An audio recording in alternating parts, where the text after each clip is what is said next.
सभी को आयुष दर्पण के हमारे इस लाइव में आप सभी का बहुत बहुत स्वागत है। हम आयुष दर्पण के डिजिटल ऐप पर आपके साथ जुड़ चुके हैं और मैं देख पा रहा हूँ यहाँ पर हमारे साथ बहुत सारे पार्टिसिपेंट जुड़ रहे हैं। हमारा ये सत्र जो है वो आयुष दर्पण के डिजिटल ऐप पर शाम के 7 बजे लाइव होता है और आधे घंटे का ये सत्र होता है। और अभी मैं देख पा रहा हूँ कि इसमें लोगों का जुड़ना जारी है। आपको बता दूं कि हमारे आयुष दर्पण के डिजिटल ऐप पर 15,000 से ज्यादा स्टूडेंट्स जुड़े हुए हैं और शाम की 7 बजे क्लास की नोटिफिकेशन उनको जाती है। ये 7 बजे का सायंकालीन सत्र हम लोग इसीलिए चला रहे हैं क्योंकि हमारे वैद्य जो प्रैक्टिशनर्स हैं उनको आयुर्वेद के सरल जो कुछ हमारे आचार्यों ने, चरक ने, ऋषि चरक ने, सुश्रुत ने, वाग्भट ने जो हमारी संहिताओं में कुछ योग बताए हैं, हम उनके बारे में उनको बताएं ताकि वो अपनी प्रैक्टिस में इनको बना सकें और इसका प्रयोग कर सकें। और साथ में उनको ये मालूम चले कि ऐसे हजारों जो हमारे योग हैं वो हमारे आयुर्वेद की संहिता ग्रंथों में हैं। मैं आप सभी का बहुत बहुत स्वागत करता हूं। मेरा नाम डॉक्टर नवीन जोशी है, वैद्य नवीन जोशी आप सब जानते हैं। आयुष दर्पण का डिजिटल ऐप आप गूगल प्ले स्टोर से आप डाउनलोड कर सकते हैं और आप नित्य होने वाले इस सत्र में वहां से जुड़ सकते हैं। ये सत्र 7 बजे हमारे फेसबुक जर्नल के पेज पर भी लाइव होता है और ठीक 8 बजे ये हमारे यूट्यूब चैनल पर भी इसकी लाइव स्ट्रीमिंग होती है। आज जैसा कि आपको मैंने बताया कि आज का जो हमारा सत्र है इसमें हम बात करेंगे मुस्तादी चूर्ण के बारे में। और मैं आप सभी से रिक्वेस्ट करता हूं कि आप हमारी इस लिंक को ज़्यादा से ज़्यादा अपने ग्रुप्स में, अपने पेजेस पे शेयर करें।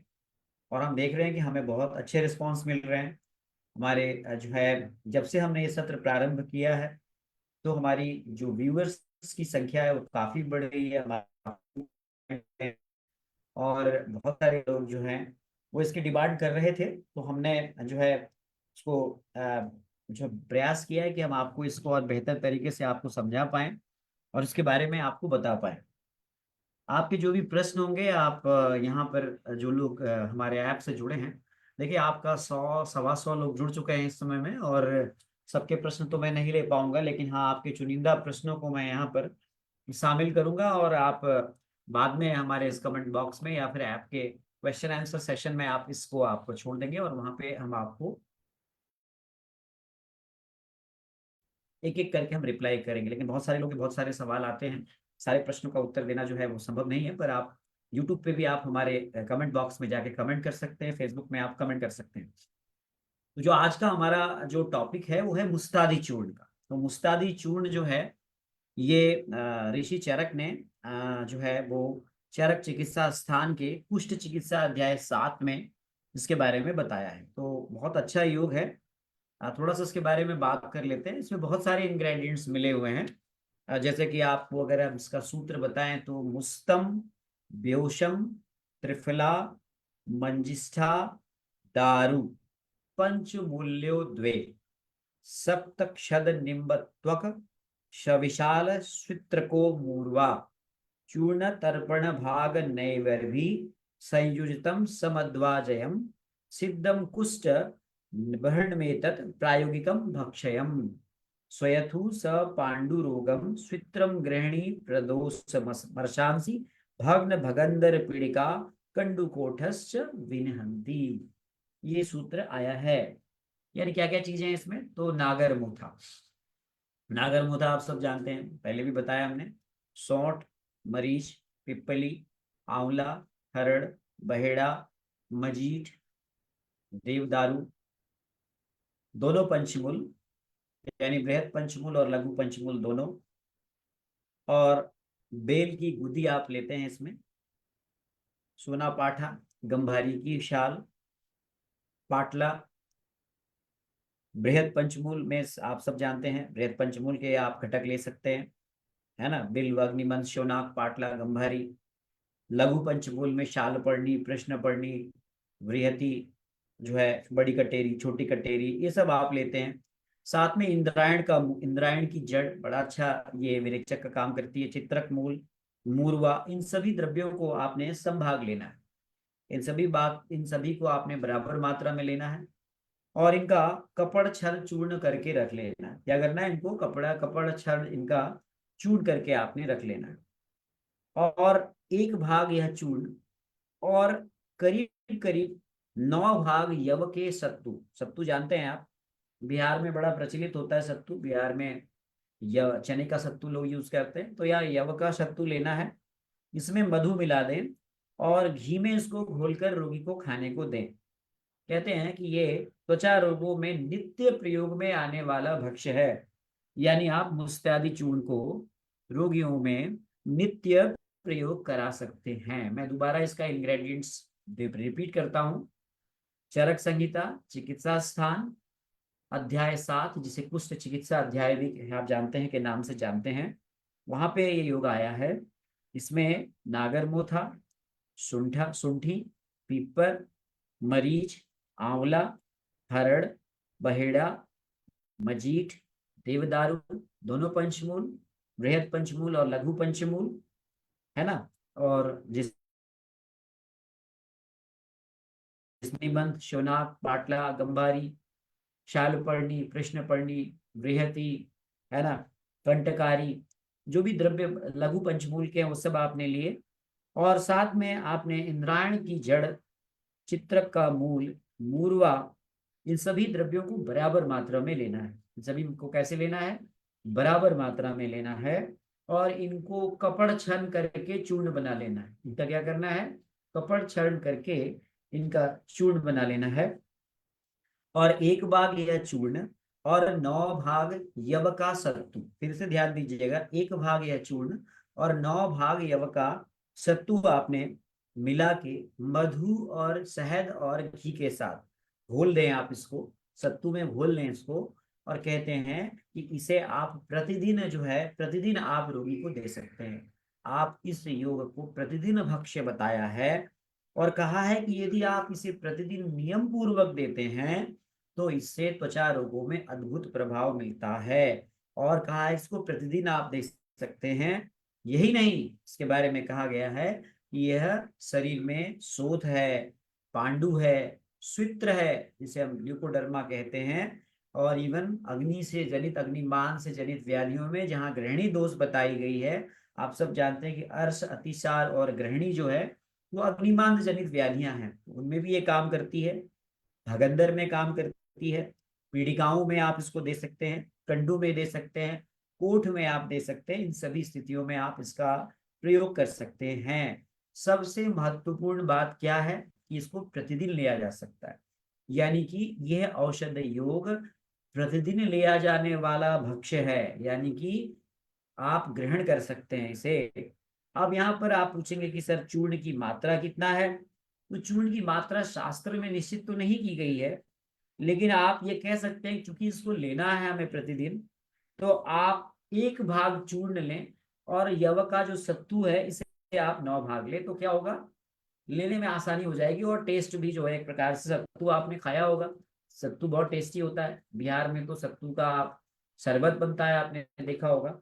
तो आप इस प्रकार से इसको प्रतिदिन आप अगर नियम पूर्वक लेते हैं तो त्वचा रोगों में अद्भुत लाभ मिलता है। साथ साथ कहते हैं कि इसके अलावा जिस व्यक्ति की जितनी भोजन की मात्रा हो, उसमें आप जितना भूख लगती है आपको, जितना आप भोजन करना चाहते हैं, उसमें आप उसमें आप नवमांश यानी 9th पार्ट आपने चूर्ण मिलाना है और मधु और घी के साथ इसका सेवन करना है। फिर से ध्यान से रखिएगा क्या क्या इसके इंग्रेडिएंट हैं। तो नागरमोथा, शुंठी, मरीच, पिप्पली, त्रिफला के घटक, हरड़, बहेड़ा, आंवला, मजीठ, देवदारू, दोनों पंचमूल, बृहद पंचमूल और लघु पंचमूल, है ना, जिसमें कि आपको 10 मूल के सारे घटक आ गए। बिल्व, अग्निबंध, शोनाक, पाटला, गंभारी, शालपर्णी, कृष्णपर्णी, बड़ी कटेरी, छोटी कटेरी, ये सभी इसमें आ गए। साथ में आपने क्या लेना, इंद्रायण की जड़, चित्रक का मूल, मूरवा, इन सभी द्रव्यों को समान भाग में लेकर कपड़ छान करना है। मैं रिपीट कर रहा हूं, इसको क्या करना है, कपड़ छान करना है। इनका चूर्ण बनाना है, एक भाग चूर्ण और 9 भाग यव के सत्तू, जिसमें कि शहद और घृत मिलाकर रोगी को नित्य प्रति आप भक्ष्य के लिए दे सकते हैं। तो ये हमारा जो है ये मुस्तादी चूर्ण है। कहाँ आया है इसका वर्णन? तो इसका वर्णन आया है कुष्ठ रोग चिकित्सा अध्याय में। अब आप मेरे से कुछ सवाल आपके हैं यहाँ पे कि इसका हम कहाँ कहाँ पे प्रयोग और कर सकते हैं। तो जैसा मैंने बताया, आप इसका प्रयोग अन्य निम्नलिखित व्याधियों में, जिनमें की शोथ है, जिनमें की पांडु है, जिनमें की गृहिणी है, अग्निमांद जनित व्याधियों में आप इसका प्रयोग कर सकते हैं। अब मैं आप में से कई लोगों का सवाल है जो मैं ये लेता हूँ, रोज आपके सवाल होते हैं। तो मुस्तादी चूर्ण का हम लोग, हाँ, जो है इसका जो मुख्य जो घटक है, जैसे कल मैंने आपको यजमुदादी चूर्ण बताया था, तो आपने देखा उसका जो मुख्य घटक है वो अजवाइन है। तो मुस्तादी चूर्ण के और भी बहुत फायदे हैं। अब अगर आपको मैं बताऊं तो इसकी जो है, इस पर इसकी जो बहुत इंपॉर्टेंट एक रिसर्च हुई है, जो जर्नल ऑफ आयुर्वेदा उनमें प्रकाशित हुई है, और वहां पर यह बताया गया है कि जो मुस्तादी चूर्ण है ये हीमोग्लोबिन यानी पांडु रोग में बड़ा अच्छा काम करता है। यानी कि हीमोग्लोबिन को बढ़ाने में, हीमोग्लोबिन के प्रतिशत को बढ़ाने में इसका बहुत बढ़िया रोल है। तो आप वहां भी इसका प्रयोग कर सकते हैं। पांडु रोगों में इस पे बहुत काम हुआ है, तो पांडु रोग में कर सकते हैं। इसके बारे में जैसा कि मैंने बताया कि इसमें आप सब देख रहे हैं, इसको नित्य सेवन किया जा सकता है। सबसे जो इम्पोर्टेंट क्या है कि ये जो मैंने बताया कि नागर मोथा व्योस, यानी कि आपने देखा सौंठ है, पिप्पली है, सौंठ है, पिप्पली है, मरीच है, आंवला है, हरड़ है, बहेड़ा है, मजीठ है, देवदारू है, दोनों पंचमूल हैं। इनसे बनाया गया जो आपने ये मुस्तादी चूर्ण, मुस्त और आदि यानी कि नागर मोथा मुख्य घटक और आदि यानी अन्य घटक द्रव्यों के साथ में, यव के सत्तू के साथ में आपने शहद और घी के साथ इसको नित्य आप ले सकते हैं। अगर आप मुस्ता की बात करें तो मुस्ता अपने आप में बहुत इंपॉर्टेंट एक ड्रग है, हर्ब है, जिसे साइपरस रोटंडस कहते हैं। आप सब जानते हैं, नट ग्रास के नाम से, कोकोग्रास भी कहते हैं इसे। मुस्ता है, इसका नाम मुस्तक है, वारिद भी कहते हैं इसको। ये सब नाम इसके जाने जाते हैं। ये आप सब जानते हैं कि कषाय रस है इसमें, कटु रस, कषाय रस, तिक्त रस प्रधान है। लेकिन ये हल्का है पचने में, और फाइबर होते हैं इसमें। ये आपको भूख बढ़ाता है, अग्नि को बढ़ाता है, पाचन को भी बढ़िया करता है। और ये खासकर जो इसका इंडिकेशन है, आपने इसका इंडिकेशन मुस्तक पर पटौसी चंदन उदिच्य नागरे श्रुतम श्रुतम जलम दद्दात पिपासा ज्वर शांत, जो आपने सड़ंग पानी कहा, जहां पर आपने पढ़ा था वर्णन, वहां भी मुस्तक को आपने जो है वो एक अच्छे कॉमन इंग्रेडिएंट के रूप में देखा था। और यहाँ भी देखिए आप, एक कॉमन इंग्रेडिएंट है नहीं। तो आप चर्म रोगों में ये बहुत बढ़िया काम करता है। It is very effective in skin conditions. आपकी प्रैक्टिस में चर्म रोगी बहुत आते होंगे, तो वहां पर आप इस मुस्तादी चूर्ण का प्रयोग करिए। कंडू में बहुत अच्छा काम करता है ये। और सबसे बड़ी बात यह है कि जो लैक्टेटिंग फीमेल्स हैं ना, जो हमारी लैक्टेटिंग फीमेल्स हैं, उनके दुग्ध को शुद्ध करता है, स्तन्य शोधन का भी काम करता है। और इतना ही नहीं, ये योनि के संक्रमण को भी समाप्त करता है। तो ये मुस्ता के इतने उपयोग हैं। और जब मुस्तादी चूर्ण के साथ में मुस्तादी चूर्ण, यानी आपने सौंठ, पीपर, मरीच, आंवला, हरड़, बहेड़ा, मजीठ, देवदारू और दोनों पंचमूल के घटक द्रव्य जब आपने मिला दिए इसमें, साथ में आपने इंद्रायण की जड़ और चित्रक का मूल और मूलवा इसमें मिलाया, तो बताइए, और यह अलग मिला रहे हैं आप, तो ये तो काम करेगा ही करेगा। मुस्ता के बारे में कहा गया है कि इसका जो राइजोम होता है, यदि आप इसको घृत में भून लेते हैं और इसका आप नेत्र में प्रयोग करते हैं, तो ये नेत्राभिष्यंद, कंजक्टिवाइटिस में भी बहुत बढ़िया काम करता है। मुस्ता से हम लोग जो कफज कास है उसमें भी बहुत अच्छा इसका यूज करते हैं। हाँ, और कहते हैं कि साइपरस रोटेंडस जो है मुस्ता, जो सर्दियों में कभी कभी कफ बढ़ जाती है ना, तो वमन होने लगता है, उल्टी होने लगती है, तो वहां पर आप मुस्ता का प्रयोग कर्कट श्रृंगी के साथ करते हैं। आप, ये मेरा अपना एक्सपीरियंस है कि 1.5 से 3 ग्राम आप जो है काकड़ा श्रृंगी के साथ आप उसका प्रयोग करते हैं, शहद मिला करके, तो ये बढ़े हुए कफ के कारण जो वमन होता है ना, उसमें भी बहुत लाभ करता है। मुस्ता का प्रयोग कई सारी रोगों में कहा गया है, खासकर उदर रोगों में तो ये बहुत अच्छा प्रयोग करता है।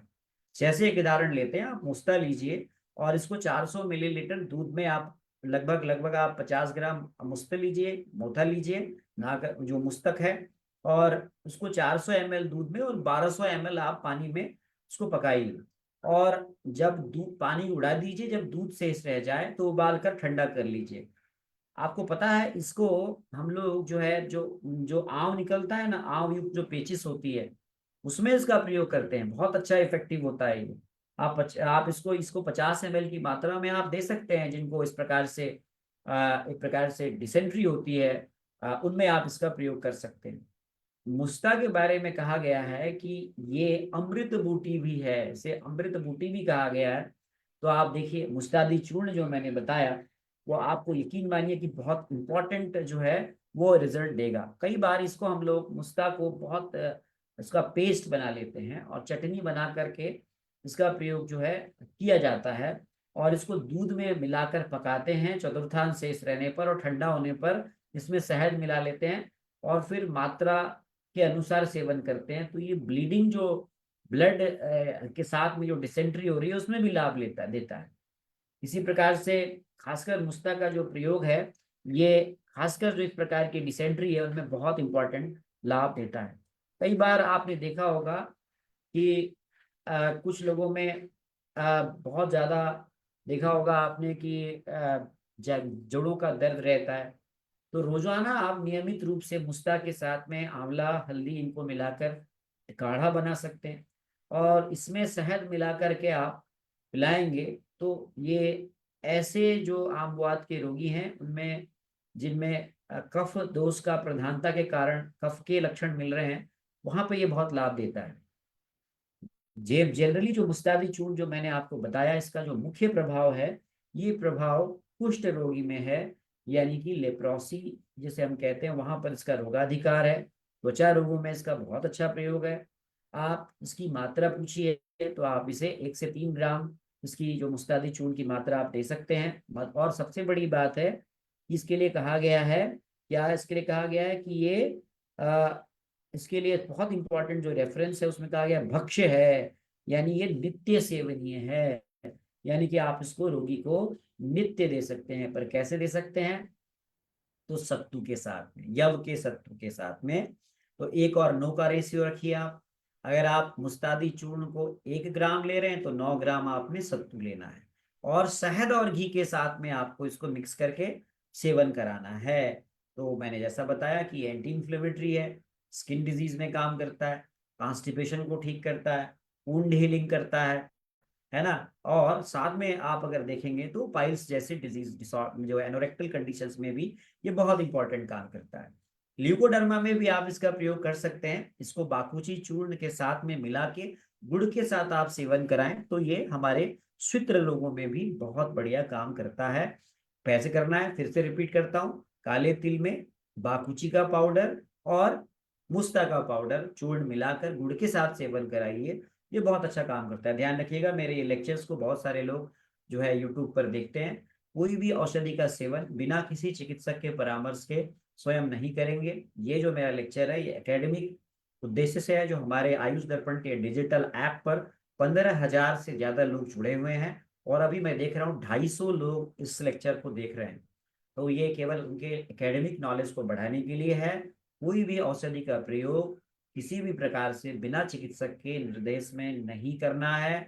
और हाँ, इसको देख करके अपने आप ही इसका निर्माण भी नहीं करना है। ध्यान रखिएगा, इसका निर्माण वैद्यकीय निर्देशन में ही होगा, और वैद्यकीय परामर्श से ही इन औषधियों का नाड़ी परीक्षण करके, रोगी के रोग का निदान करके, किस प्रकार के त्वचा रोग हैं उसमें इस बात का चयन चिकित्सक के द्वारा, अच्छे चिकित्सक के द्वारा, हाँ, उनके निर्देशन में ही होना चाहिए।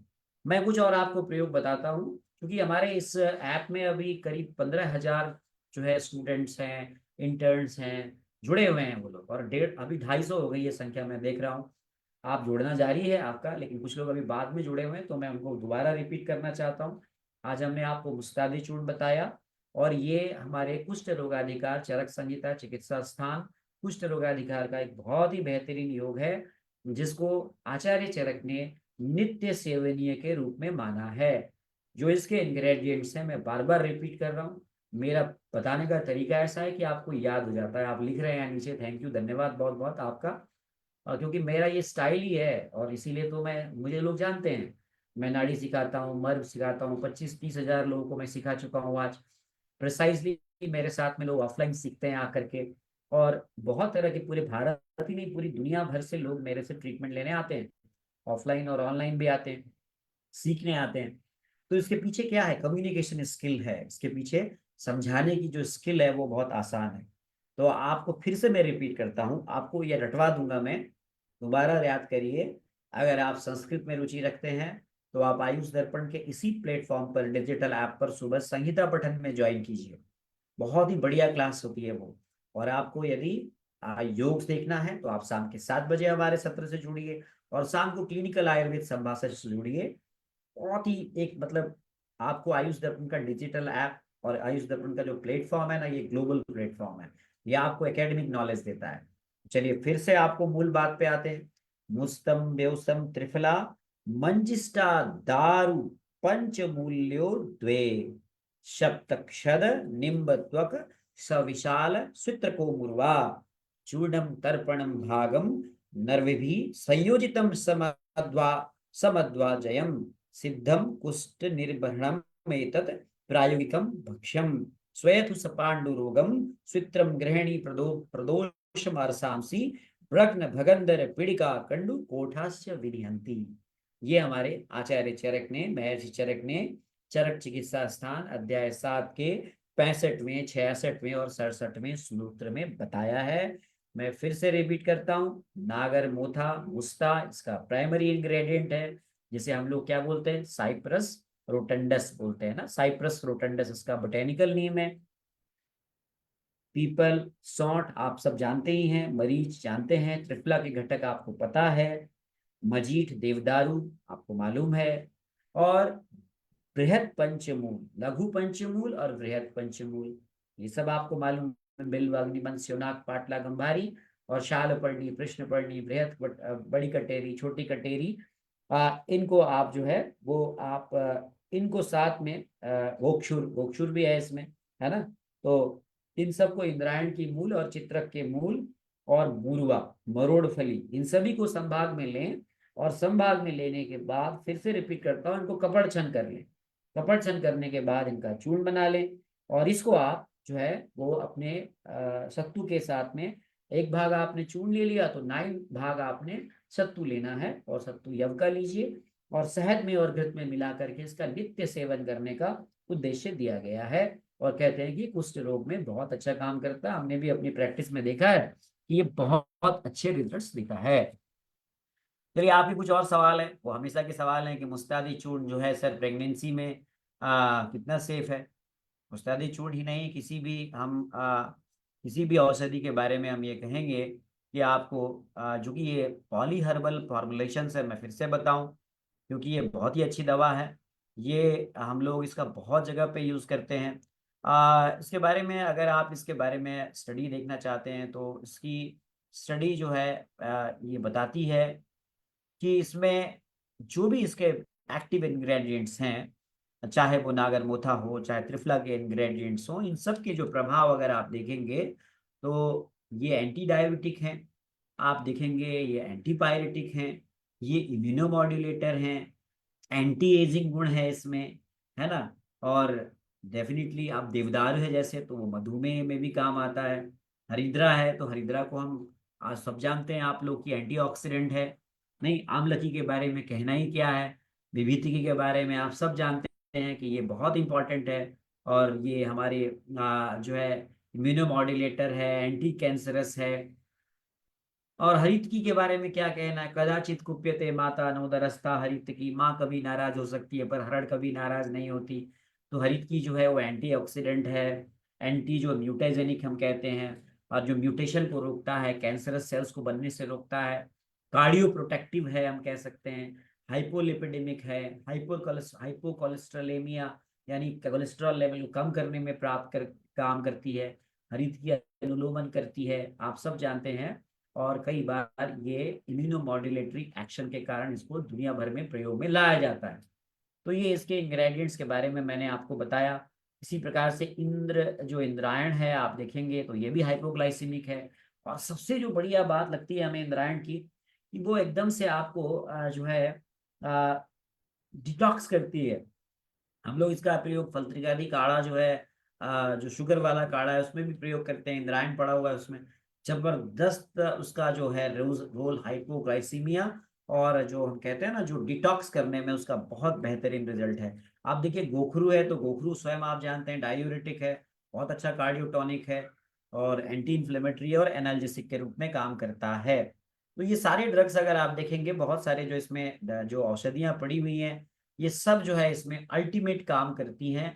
तो आप इसको आप बड़ा अच्छा प्रयोग कर सकते हैं अपनी क्लिनिकल प्रैक्टिस में, आप इसका यूज करिए, है ना। और ये जैसा कि मैंने आपको इससे पहले अजमुदादी चूर्ण बताया, इसी प्रकार से मैंने आपको अभी जो है सीतोपलादी चूर्ण बताया, ऐसे ही मैंने आपको तालिशादी चूर्ण बताया, और आज मैंने आपको मुस्तादी चूर्ण बताया। तो आप हमारी ये सीरीज जारी रहेगी। ऐसे हम असंख्य जो चूर्ण कल्पनाएं हैं उन पे मैं आपको जो है वो ये सीरीज कर रहा हूँ। आपके कुछ सवाल और भी आए हैं, बहुत सारे सवाल आपके आए हैं। मैं इनमें से कुछ चुनिंदा सवालों को मैं यहाँ पर आपका उत्तर देता हूँ। क्या सर इसका काढ़े के रूप में यूज कर सकते हैं? हाँ, क्यों नहीं कर सकते, आप यूज कर सकते हैं, इसका काढ़े के रूप में कर सकते हैं आप। काढ़े के रूप में यूज करने का तरीका वही है कि इन सभी जो द्रव्य है इनको आप 16 गुना पानी में उबालिए और 1/4 रहने तक आप इसको छान लीजिए, और फिर इसको आप 12 घंटे के अंदर आप इसका यूज कर लीजिए। काढ़े के रूप में भी आप यूज कर सकते हैं। अच्छा, एक चीज और है, इसके बारे में कुछ और भी चीज है। इसका लोग यूज जो है, चूंकि इसमें जो इंग्रेडिएंट्स हैं, बहुत सारे इंग्रेडिएंट्स मैंने बताया कि ये आ, आपको आ, मर्माघात में भी बड़ा काम करते हैं। नहीं, इसका प्रयोग जो है ना आजकल, इसका प्रयोग मुस्तादी मर्म कषायम के रूप में इसका यूज जो है मर्म स्थानों पर जो आघात के कारण जो वेदना होती है उनमें भी इसका प्रयोग किया जा रहा है। तो आप इसका जो है प्रयोग कर सकते हैं, आ, इसका प्रयोग आप कषाय के फॉर्म में भी आप इसका यूज कर सकते हैं आप। ये बहुत अच्छा काम करती है, मैं तो यही कहूंगा इसका यूज आपको करना चाहिए अपनी प्रैक्टिस में। और आपके कोई अनुभव हो तो आप वहाँ यहाँ पे शेयर कर सकते हैं। आप आपका कोई इसमें विशेष अनुभव हो तो आप वो भी कमेंट बॉक्स में लिख सकते हैं। हम ये चाहते हैं कि आपके और हमारे बीच में एक इंटरेक्शन हो, और आप ज़्यादा से ज़्यादा आपके साथ में हम इसके बारे में और भी कुछ जानें। तो मैंने आपको मुस्तादी चूर्ण के बारे में आज बताया। आशा है कि आपको हमारा ये प्रयास पसंद आया होगा। कुछ सवाल और भी आपके मैं ले लेता हूँ, क्योंकि अभी हमारे पास 5 से 6 मिनट का समय है। तो मैं इस पे हो रही कुछ रिसर्च है जो मैं आपको बताना चाहता हूँ कि ये रिसर्च में एक रिसर्च है, असेसमेंट ऑफ रिलेशनशिप बिटवीन पुरीस धारा एंड अस्थि धारा कला by using clinical study of मुस्तादी चूर्ण। कुछ इस पे ऑब्जेक्टिव, सब्जेक्टिव और ऑब्जेक्टिव पैरामीटर पर कुछ इस पर रिसर्च हुए हैं। इस पे जो है यहाँ पे कहा गया है कि कहीं कहीं पर ना आजकल आ, मुस्ता जो है साइपर रोटेंडस जो है आ, आयुर्वेदिक साहित्य में, चूंकि इसको एक खरपतवार की तरह से लिया जाता रहा, तो इसको प्रतिनिधि द्रव्य के रूप में भी प्रयोग किया गया है कई जगह पे। और ध्यान रखिएगा कि अतिदिशा के साथ में इसको कई बार प्रतिनिधि द्रव्य के रूप में इसका प्रयोग किया जाता है। तो हमें थोड़ा सा ये ध्यान रखना होता है, क्योंकि कई बार कोई द्रव्य हमें मिलते नहीं है, अभाव प्रतिनिधि द्रव्य के रूप में हम लोग कहीं पर अल्टरनेट मेडिसिन ले लेते हैं। तो ये भी हमें बहुत ध्यान रखने की जरूरत है, क्योंकि मुस्ता का प्रयोग इस प्रकार से प्रतिनिधि द्रव्य के रूप में भी किया जाता है। तो ये भी हमें देखना होगा, क्योंकि अवेलेबिलिटी के आधार पर हम लोगों ने, मुझे जब कोई द्रव्य नहीं मिलता है तो हम लोग उसके प्रतिनिधि द्रव्य का प्रयोग कर लेते हैं। ये हमारी आयुर्वेद में एक थोड़ा सा ये रहा है। जैसे आपको बहुत सारी ऐसी मेडिसिन हैं जो यूज मिलती नहीं है सामान्य रूप से, तो हम इसका प्रतिनिधि द्रव्य यूज करते हैं। आपको मैं कुछ और भी चीज बताऊं तो हम लोग मुस्तादी जो है मुस्ता का प्रयोग बहुत इम्पोर्टेंट, हम लोग इसका प्रयोग करते हैं, काफी प्रयोग करते हैं इसका। जैसे कि मैं आपको बताना चाहूंगा कि हम लोग इसका प्रयोग मेनली जो है कुष्ठ रोगों में तो करते ही हैं, स्किन डिजीज में तो करते ही करते हैं। इसका प्रयोग जो है हम लोग क्वाथ के रूप में भी करते हैं। इसका प्रयोग जो है हम लोग बताया आपको कि इसका प्रयोग हम लोग बहुत सारे ऐसी कंडीशंस हैं जहाँ पे एनीमिक पेशेंट है, वहाँ पे यूज करते हैं हम लोग इसका प्रयोग। इसका प्रयोग जो है हम लोग सूत्र में करते हैं। गृहिणी दोष में करते हैं, एनोरेक्टल कंडीशंस में करते हैं। बस ये मूल बात ये है कि इसको आप रेगुलर यूज कर सकते हैं, एज ए भक्ष्य इसको आचार्य चरक ने बताया है। तो आपसे मैं यही विदा लेता हूँ, आज के लिए बहुत बहुत धन्यवाद। फिर वही सवाल है आपका कि प्रेगनेंसी में, देखिए प्रेगनेंसी में किसी भी दवा को प्रयोग करने से पहले आपको अपने चिकित्सक से उसकी सलाह ले लेनी चाहिए। और सवाल और है कि इसको कौन सी फार्मेसीज बनाती हैं। देखिए बहुत सारी फार्मेसीज बनाती हैं, आप किसी से भी आप मंगवा सकते हैं, पर आप उसकी क्वालिटी कंट्रोल पर एक्सेस कर लें, तो यही मैं कहूँगा। और अगर आप स्वयं इन द्रव्यों का संग्रहण कर सके, बना सकते हैं, तो सो फार सो गुड है, बहुत ही अच्छा है। बहुत ऐसे द्रव्य हैं जो आपको सामान्य रूप से, जो हमारे जो जड़ी बूटियों का काम करते हैं उनके यहाँ मिल जाएंगे। कोई ऐसे द्रव्य तो है नहीं, इसमें नागरम होता है, मिल जाता है, शुंठी मिल जाती है, पीपर मिल जाती है, मरीच मिल जाता है, त्रिफला के घटक आंवला हरड़ बहेला आपको मिल जाते हैं, मजीठ मिल जाता है, देवदारू मिल जाती है, दोनों पंचमूल मिल जाते हैं आपको, है ना, बिल्व, शोनाक, पाटला, गंभारी, है ना, शालपर्णी, प्रश्नपर्णी, बृहति, कंटकारी, पोखरू आदि ये सब द्रव्य मिल जाते हैं आपको। इंद्रायण की जड़ है ना, आपको चित्रक का मूल है, मुरवा है, ये सभी द्रव्य आपको मिल जाते हैं। तो आप इनको संग्रहण भी कर सकते हैं, अगर, लेकिन बस अगर आपको पहचान नहीं है तो बेहतर है कि आप इसे किसी एक्सपर्ट के उसमें संग्रहण करिए, उसको पहचानिए, और फिर इनको संभाग में इकट्ठा करिए। और फिर इसको, हमारे आचार्य चरक ने कहा है कि इसको कपटसन कर लीजिए, और कपटसन करने के बाद एक जो भाग चूर्ण है और 9 भाग जो है आपने सत्तू के साथ में, इसका नित्य सेवन कहा है शहद और घृत के साथ। ठीक है जी। तो आज के लिए इतना ही, बहुत बहुत धन्यवाद। कोई आपके प्रश्न हो तो आप प्रश्न पूछिएगा। कल हम फिर आपके समक्ष किसी और चूर्ण या फिर कषाय कल्पना के साथ में, वात कल्पना के साथ में उपस्थित होंगे। तब तक आप हमारे इस जो लेक्चर है इसके लिंक को ज़्यादा से ज़्यादा शेयर करिए। और हाँ, अगर आप आयुष दर्पण के यूट्यूब चैनल पर देख रहे हैं तो उसे सब्सक्राइब जरूर करिएगा। आप में से बहुत सारे लोग हमारे 40,000 से ज़्यादा लोग हमारे यूट्यूब से जुड़े हुए हैं, बहुत सारे लोग। और मेरा देख रहा हूँ कि मैं, हमारे जो व्यूज़ हैं वो 3.5 लाख से ज़्यादा व्यूज़ हैं, पर आप सब्सक्राइब नहीं करते हैं। तो आप सब्सक्राइब जरूर करिएगा। केवल आप वीडियोस देखते हैं, आनंद लेते हैं, सब्सक्राइब नहीं करते हैं। तो सब्सक्राइब भी करिए और दूसरों को भी बताइए। वैसे तो आयुष दर्पण को पूरे भारत में नहीं, वर्ल्ड में जाना जाता है, तो आप दूसरों को भी बताइए इसके बारे में। चलिए, ऐप पे आप सभी जुड़े हैं हमारे साथ में, अभी मैं देख रहा हूँ 250 लोग जुड़े हुए हैं। तो 15,000 लोग हैं, इनमें से 250 ही जुड़े हैं। हाँ, हमारा जूम तो 1,500 लोगों की कैपेसिटी को रखता है। तो कल मैं उम्मीद करता हूँ कि जो हमारा नया लेक्चर हमारे वैद्य जी देंगे, उसमें आप कम से कम 250 से ज़्यादा लोग जुड़िएगा, 500 से ज़्यादा लोग जुड़िए, और ज़्यादा से ज़्यादा लोगों को जोड़िए। और हर रोज़ 7 बजे आधे घंटे में हम आपको बिल्कुल ऑथेंटिक नॉलेज देंगे आपको। थैंक यू, नमस्ते, प्रणाम आप सभी को, बहुत बहुत धन्यवाद हमारे साथ जुड़ने के लिए। देखते रहिए आयुष दर्पण। Thank you.